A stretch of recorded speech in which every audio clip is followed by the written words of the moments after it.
In today's video, I'm going to teach you how to add a floating subscribe button on Blogger. Before making any changes to your Blogger site, the first thing you should do is back up your current theme. This is an important safety step because if anything goes wrong while editing the code, you can quickly restore your original design without losing your setup. To do that, open your Blogger dashboard and go to the theme section. Once you're there, look for the small down arrow next to the Customize button. Click it and then choose Backup. Save a copy of your theme file somewhere easy to find on your device so you have it ready if you ever need it. After you've completed the backup, stay in the theme area and open the HTML editor by selecting Edit HTML. This is where you'll place the code for your floating subscribe button. If you're not used to working inside Blogger's code editor, don't worry, you only need to make one careful change. Inside the HTML editor, locate the closing body tag, which appears as closing body tag. This tag is usually found near the bottom of the template because it marks the end of the page content.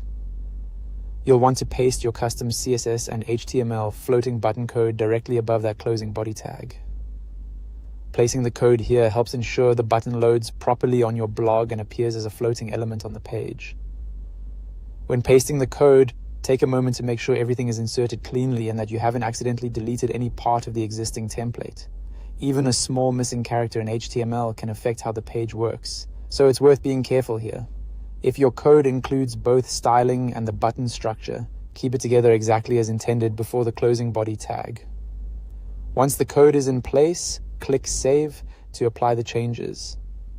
After saving, visit your blog and check whether the floating subscribe button appears correctly. If it doesn't show up right away, refresh the page or clear your browser cache and test again. It's also a good idea to preview the site on both desktop and mobile so you can make sure the button looks good and stays accessible across different screen sizes. That's it.